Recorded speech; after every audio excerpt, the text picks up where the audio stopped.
1. I will first speak of the mistake into which the disciples had fallen. What was this mistake? Let us try to understand this point clearly. With what feelings ought Christians in the present day to regard this mistake? Let us try to understand this clearly also. Our Lord's disciples seem to have thought that the Old Testament promises of Messiah's visible kingdom and glory were about to be immediately fulfilled. They believed rightly that he was indeed the Messiah, the Christ of God, but they blindly supposed that he was going at once to take to himself his great power and reign gloriously over the earth. This was the sum and substance of their error. They appear to have concluded that now was the day and now the hour when the Redeemer would build up Zion and appear in his glory. Psalm 52 verse 16. When he would smite the earth with the rod of his mouth and with the breath of his lips slay the wicked. When he would assemble the outcasts of Israel and gather the dispersed of Judah. Isaiah chapter 11 verses 4 and 12.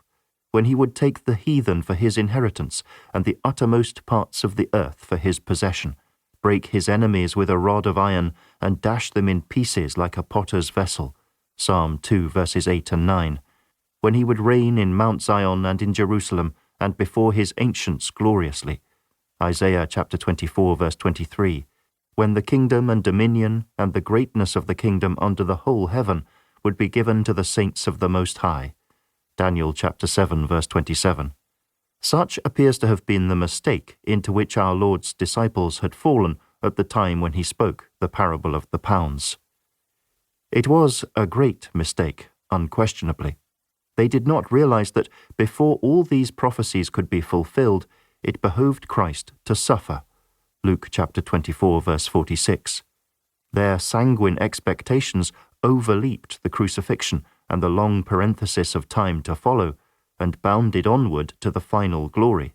They did not see that there was to be a first advent of Messiah to be cut off, before the second advent of Messiah to reign. They did not perceive that the sacrifices and ceremonies of the law of Moses were first to receive their fulfillment in a better sacrifice and a better high priest, and the shedding of blood more precious than that of bulls and goats.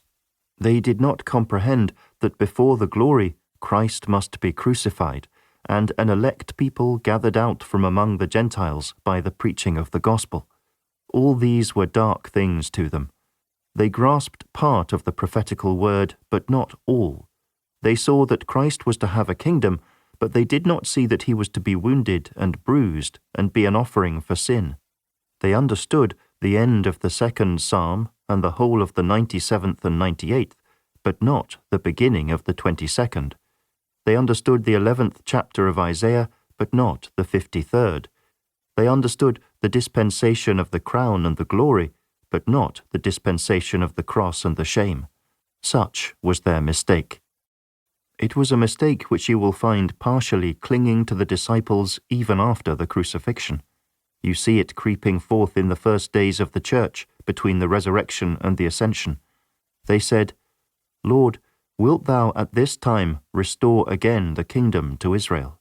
Acts chapter 1 verse 6.